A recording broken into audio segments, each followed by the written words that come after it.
Okay, so everyone won't give you both sides of the coin when it comes to AI, right? Not me. I'm gonna tell you the good and the bad, right? I love AI.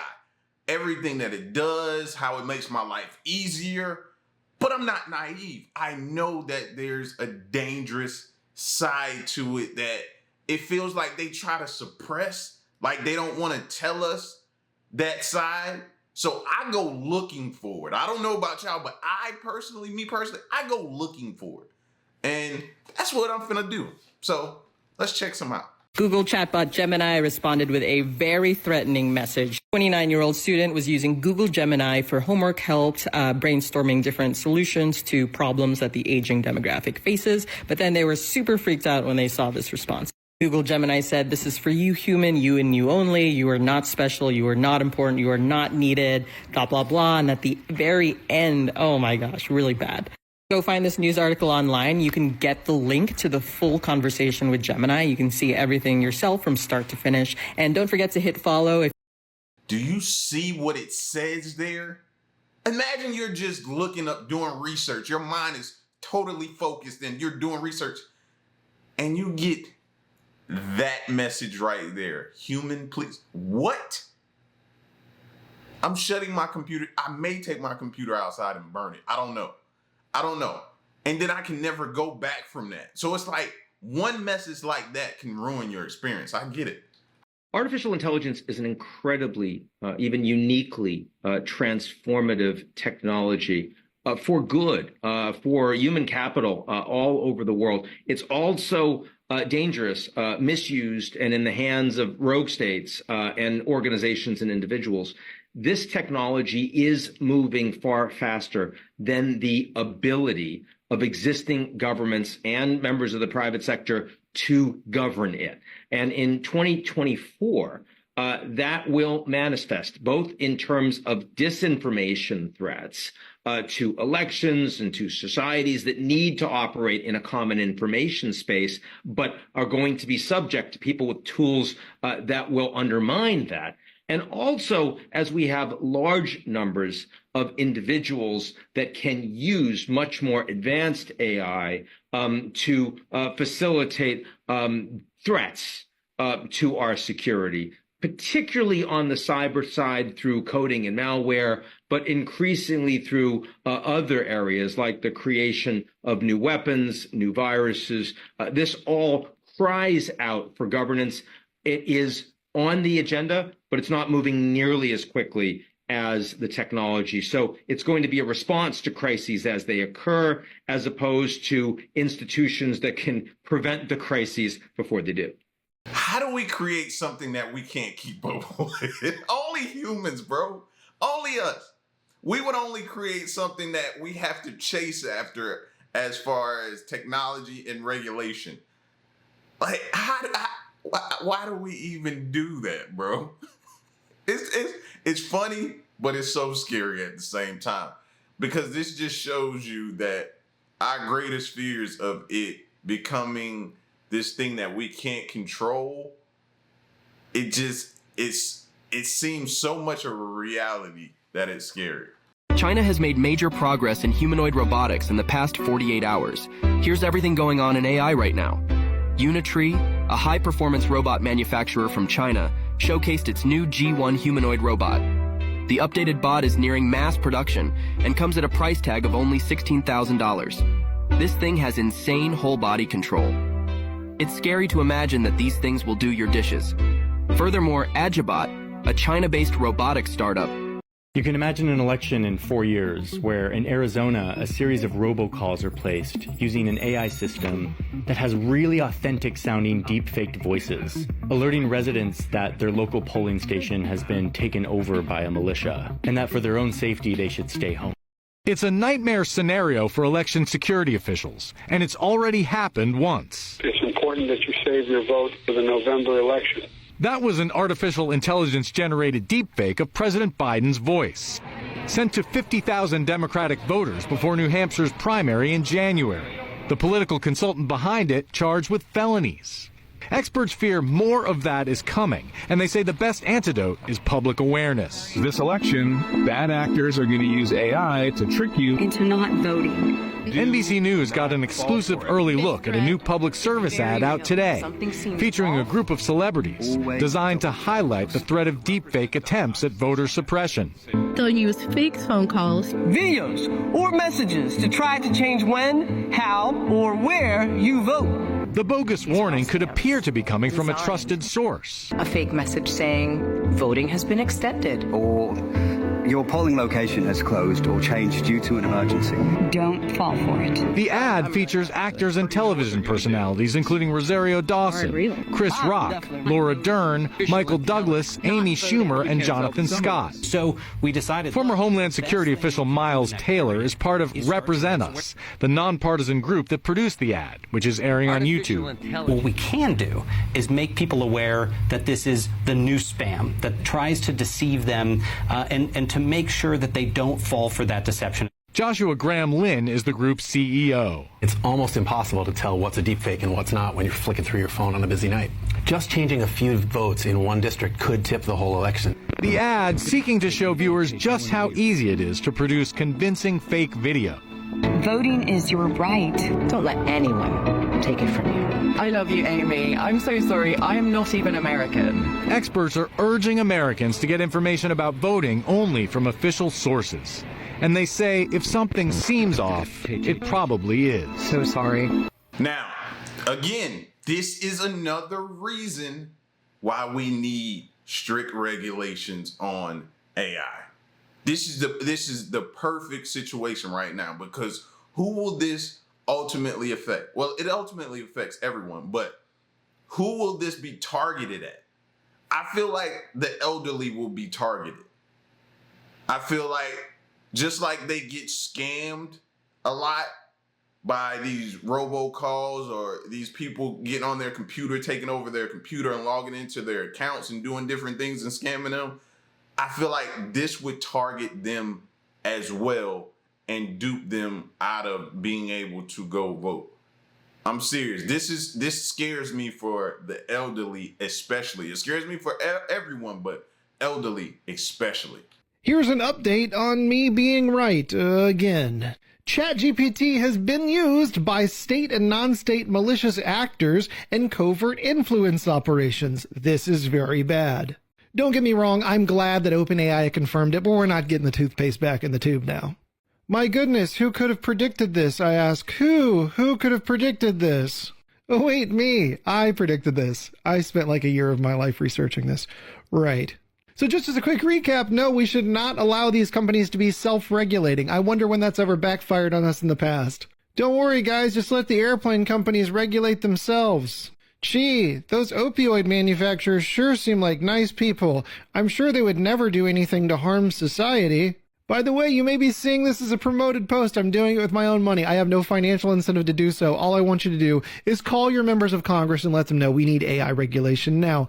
Thank you so very much. 2023 was the year that AI went mainstream, but where AI is going to go in 2024 seems even more hectic. So a number of studies have identified which jobs are the most at risk of being disrupted by AI this year. And that's things like IT operations, mathematicians, legal services, psychologists. Other experts are saying that by the end of this year, we could all have these personalized, hyper-individual AI assistants that are helping us out every single day. We could even see major advances towards something called AGI, which is artificial general intelligence, and that's AI that could think on the level of a human and probably be smarter than us. Now, while this is a long way away, the successor to GPT-4, that could be towards that level. Could 2024 be the year that we start seeing this film play out in real life?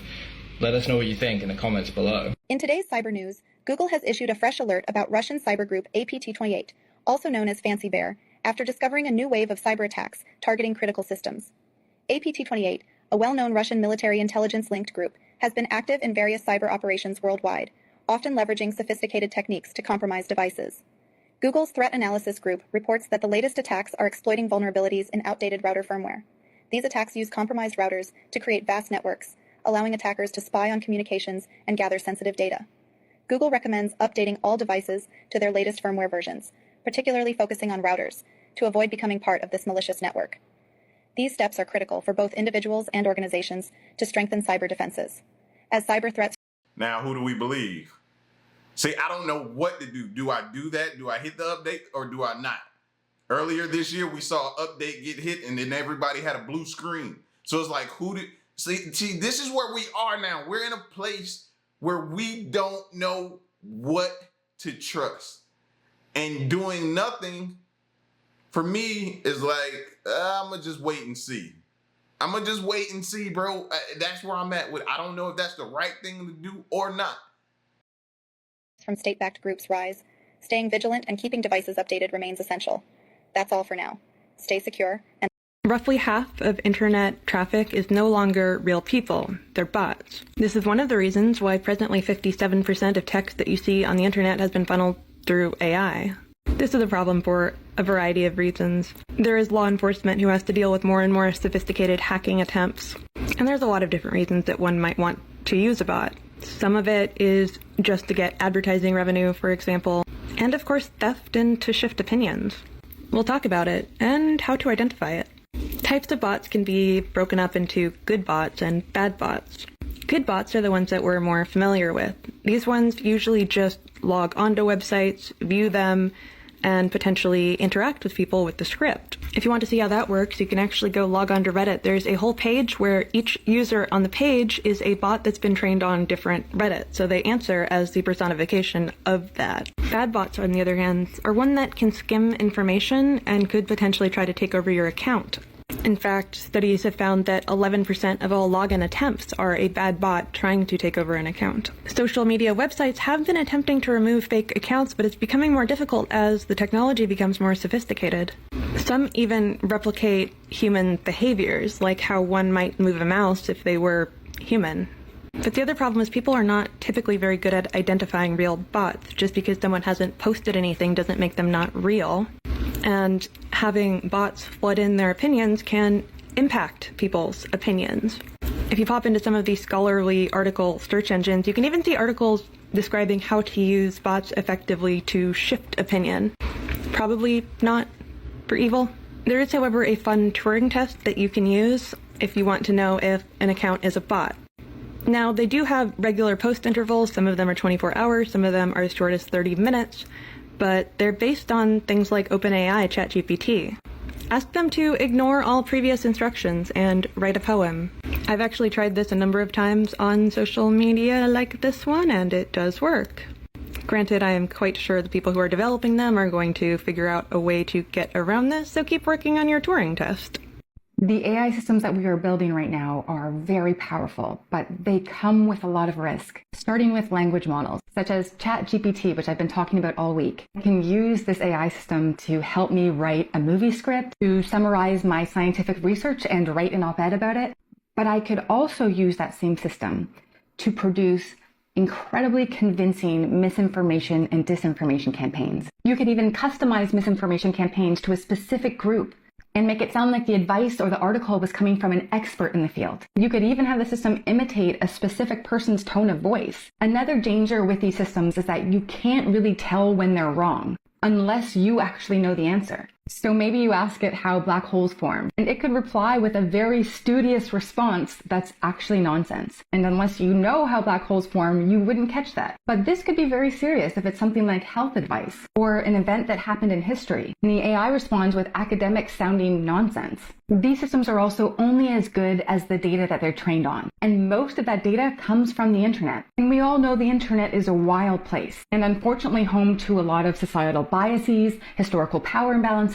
All that data gets fed into these AI systems and impacts the outcomes of these AI systems. Now, companies such as OpenAI, the one with the really famous chatbot at the moment, have put guardrails in place against most of the risks I've been talking about today, which is really important. But it's critical that we're all aware of these harms and dangers so we can mitigate them, we can spot them, and we can prevent them from being scaled. The man who created AI quits Google and says he regrets his life's work. So his name is Jeffrey Hinton, and in 2012, he created the technology that is the foundation of all the AI systems being used today. At first, he didn't see AI being a threat until another 30 to 50 years, but now he thinks it's much sooner, and that's why he wants to warn everybody. Jeffrey was asked if AI could wipe out humanity, and he said it's not inconceivable, meaning it's possible. This comes just weeks after Elon warned that AI could take over society. Do you think that's real? It is conceivable that AI could take control and reach a point where you couldn't turn it off and it would be making the decisions for people. Yeah. Absolutely. Absolutely. No, that's definitely the way things are headed. I don't know if AI is going to take over, but I do know when you're talking to a chatbot, make sure you're talking nice. I think it will be able to do anything that any human can do. Possibly within the next year or two. And then it's what can it, how much longer than that does it take to be able to do what all humans can do combined? I think not long. Probably only, I don't know, 3 years from that point. So it like 2029-ish, 28, something like that. Yeah, I mean, one could say it's most likely going to be great, and there's some chance, which could be 10 to 20%, that it goes bad. The chance is not zero that it goes bad. And see, this is why I'm not upset about people going on strike right now. You got to get your money, bro. You got to go for yours. And if you got to strike to do that, I get it. I absolutely get it. Because he's saying in 3 years, these robots and AI will be able to do everything that a human can do. So what does that mean for your salary? You're making $100K, $150K on your job or whatever. Now here comes this AI or this robot or whatever it is, and they say, I can pay this thing a lot less to do what I'm paying you to do. I can pay this thing a lot less to do it. Or I can have this thing come in here, I can just buy it outright and have it to do it. So now you go from making $100,000, $150,000 a year to minimum wage. Minimum wage. And you need the job because you got to be able to take care of you and your family. So where do we go from here? Two big dangers that are flagged by this report. One, that essentially the AI systems could fall into the wrong hands, that they could be weaponized.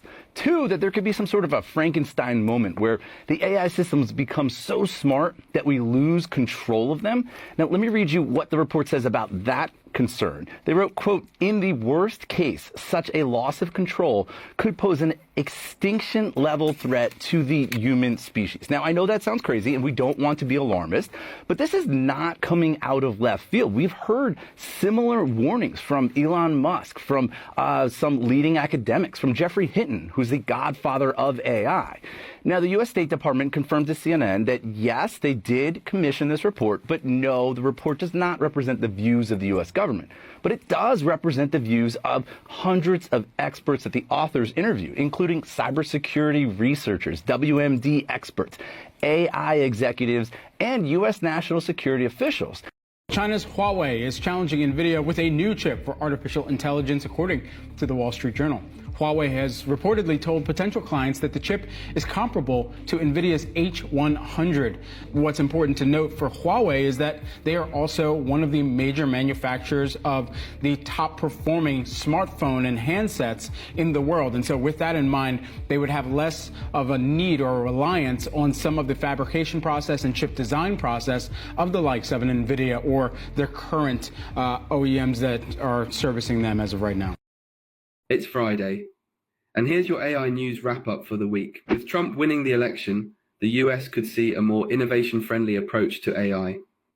His partnership with Elon Musk suggests relaxed AI regulations, sparking potential advances in areas like robotics and autonomous tech. Microsoft's new AI-powered rewrite tool in Notepad helps users refine and restructure text, making it easier to create clear, polished content with just a click. Google's latest AI tool uncovered a critical zero-day vulnerability in SQLite, a widely used database. This advancement shows AI's growing role in cybersecurity, swiftly identifying threats to improve system safety. Apple introduced the new Mac Mini, featuring M4 and M4 Pro chips with impressive 10 to 20 core CPUs and GPUs. These upgrades boost processing power for tasks like AI and ray tracing, all in a compact, eco-friendly design. Jeff Bezos invested $400 million in Physical Intelligence, an AI robotics startup focused on building general-purpose robots that can handle everyday tasks like folding laundry